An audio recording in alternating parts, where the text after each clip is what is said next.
Sopenza hat mal wieder ein Anti-China-Video hochgeladen, wie er es immer macht, was ich sehr amüsant finde.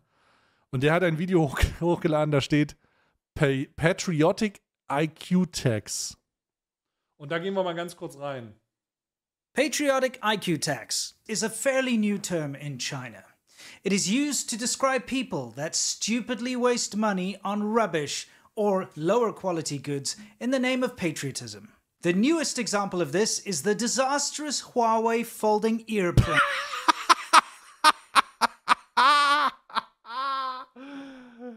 Oh.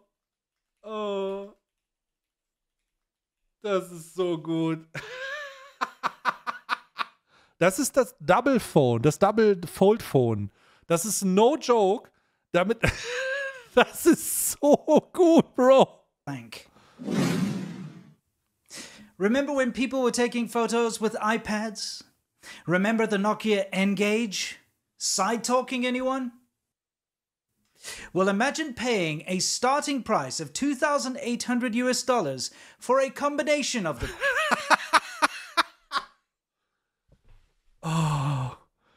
Oh, ist das gut einfach. Hallo? Warte, Chat hier. Hallo? Das ist so gut.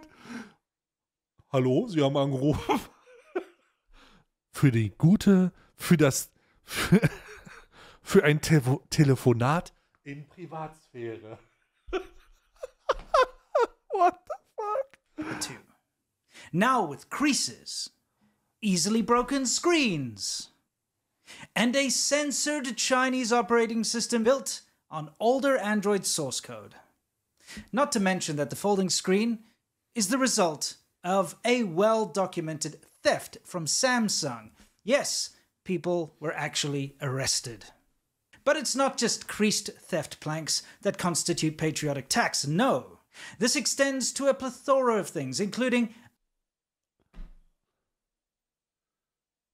Vielleicht ist das ja nur eine strategisch schlaue Entscheidung, damit man von den künstlichen Überwachungskameras überall nicht erkannt wird. Unsafe self-driving cars. Take your hands off the wheel. It will brake and stop if there's a car in front. Okay.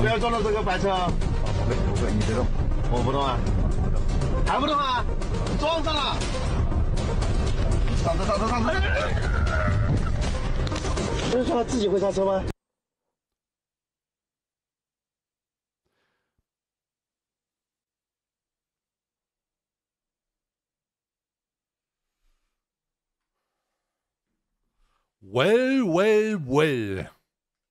Exploding phones.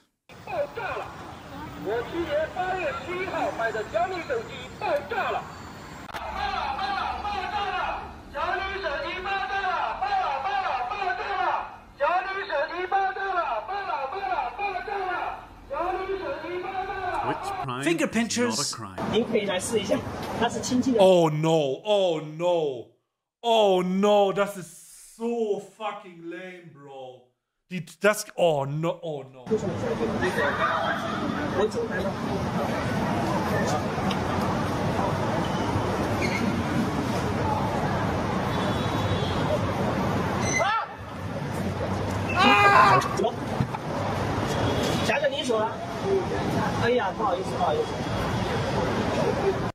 Oh mein Gott, Digga.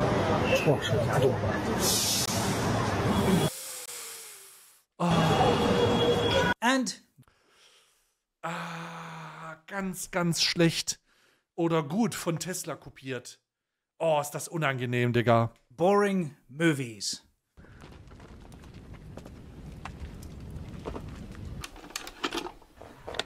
We have to start this by talking a little bit about the biggest source of money wasted on patriotic IQ tax, and that is hostage taker Huawei. Anyone with a bit of common sense will know by now that Huawei and the Chinese Communist Party are inseparable. Although the CCP tries to pretend that Huawei is a private company, anyone with the observation skills of a blind mole cricket can see that Huawei is used as the prime example of China's technical prowess. Its products are a reflection of how successful the CCP is, and if anyone messes with Huawei, random Canadians are bound to be arbitrarily kidnapped. On that note, I think we need to lighten the mood with a data broker rap. Deep within the corporate offices of a data broker, something is happening behind closed doors. Warum sieht sein Gesicht aus, als wäre es reineditiert worden? You think you're safe from hassle? Warte mal, was ist das denn? Singt der jetzt? Oh, my sweet summer child.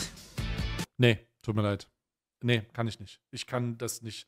Es ist Incogni-Chat. Ich kann ihn nicht beim. Es geht nicht. Es ist Incogni.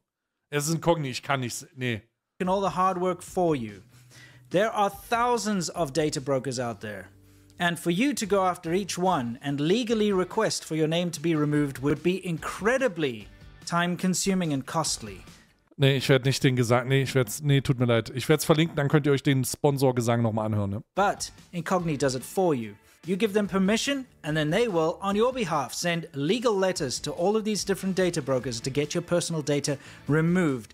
If you're tired of junk mail and you want to get rid of all these targeted adverts and take your privacy back, go to incogni.com/Winston and use the code Winston to get 60% off.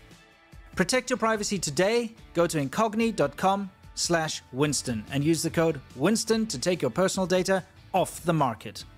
And now back to the show. Welcome back. We saw a huge patriotic IQ tax event with the Huawei Mate 60 Pro that went viral around China in 2023, as it was supposed to finally have a homegrown Chinese chip and have all sorts of features that put it ahead of Apple and other competition. We saw patriots smash their iPhones and rush to buy the Mate 60 Pro as if it was going out of style. Spoiler, it did go out of style. Do you remember that phone? No? Forgotten about it already? Hä? Das sieht aus wie eine Induktionsherdplatte, Digga. I don't blame you. So have most Chinese people. It turned out to be inferior. The satellite features didn't work as advertised. The chip turned out to be an unexciting and pretty mid chip. In fact, the homegrown Kirin 9000S chip that powered the phone turned out to be worse than the already 3-year-old predecessor Kirin 9000, which was of course built using foreign technology. What we ended up with was a massive propaganda push that resulted in many people spending a large sum of money for a mid-range smartphone. Also, ich werfe es einfach mal ein. Ich gucke diesen Kanal sehr, sehr unregelmäßig, aber wenn ich ihn gucke, dann schaue ich die Videos immer mal so im Bulk, das heißt die letzten 3-4 Videos. Serpentenza ist jemand, der in China gelebt hat, also dieser Mann hier, und von der chinesischen Regierung zum Teil überwacht wurde und mit seiner Frau, soweit ich das sagen kann, auch das Land verlassen musste. Also der hat wirklich Insights aus dem Leben eines überwachten westlichen Akteurs in China selber und der hat da keine guten Erfahrungen gemacht. Also ganz und gar nicht. Darum sollte man die Infos, die der bekommt, mit einer gewissen Prise Skepsis zumindest betrachten, weil dieser Mann verachtet China wirklich bis aufs Blut. Also bis auf die tiefsten Zellen seines Körpers verachtet dieser Mensch China. Und ich kann ihn verstehen, warum er das tut. Zu Recht auch. Und er erklärt auch viele Dinge, weil er viele Insights hat.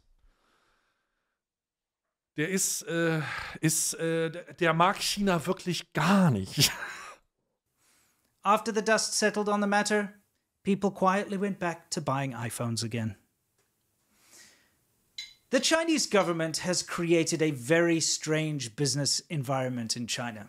They can more or less guarantee that a product will succeed. Also ich setze hinzu, die chinesische Regierung. Chinesen findet er toll, aber die chinesische Regierung,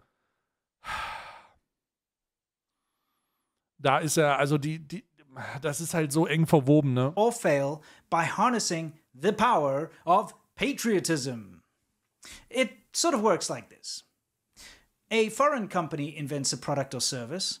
The Chinese government lures the company over to China with the promise of access to the massive Chinese market.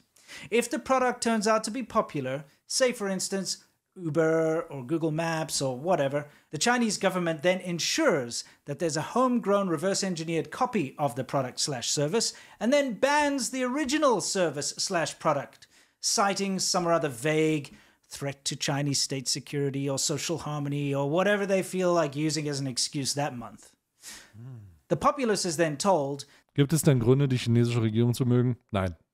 that supporting Baidu Maps instead of Google Maps or Didi Dache instead of Uber is the patriotic thing to do, and that China is powerful and doesn't need to rely on the outside world. That way, companies that wouldn't have had a chance to compete on their own merits are artificially boosted and made successful. Trust me, I was there at the beginning. The Baidu services were appalling. Google was way better, and all my Chinese friends were loving using Google Translate, using Google Maps, using Google as a browser. Then Google got banned, and now they had to rely on Baidu, which sucked. Of course, it got better over time, but it sucked, and it would have never, ever been a proper competitor if it wasn't for the fact that Google was forced out of China. Uff. Almost every single internet service in China was born in this fashion.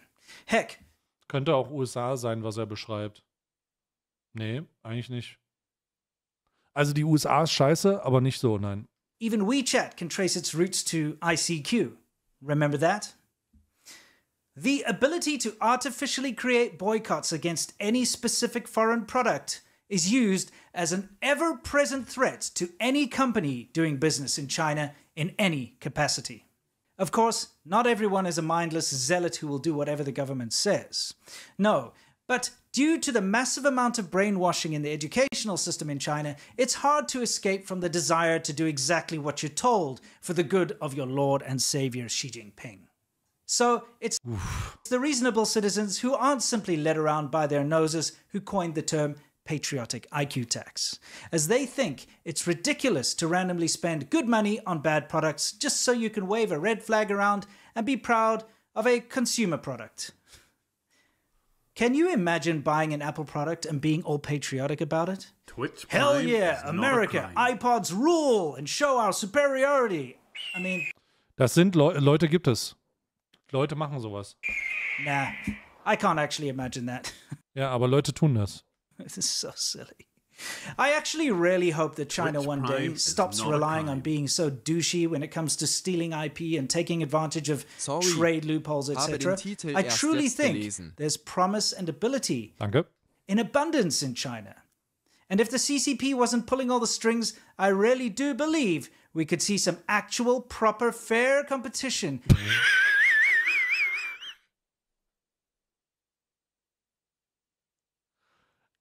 Twitch Prime is not a crime. Es ist sehr merkwürdig, das für mich zu sehen. And innovation coming out of China. But for now, I guess we'll just have to settle for the equivalent of tinny dance club remixes of our favorite songs coming out of China. I hope you've learned something, and until next time, stay awesome. Oh, and don't forget to join us for the China Show on Friday. It's super fun. If you want to find out the latest news, what's blowing up, what's happening in China, come over to the China Show. Stay awesome, Chat. Hier ist der Link.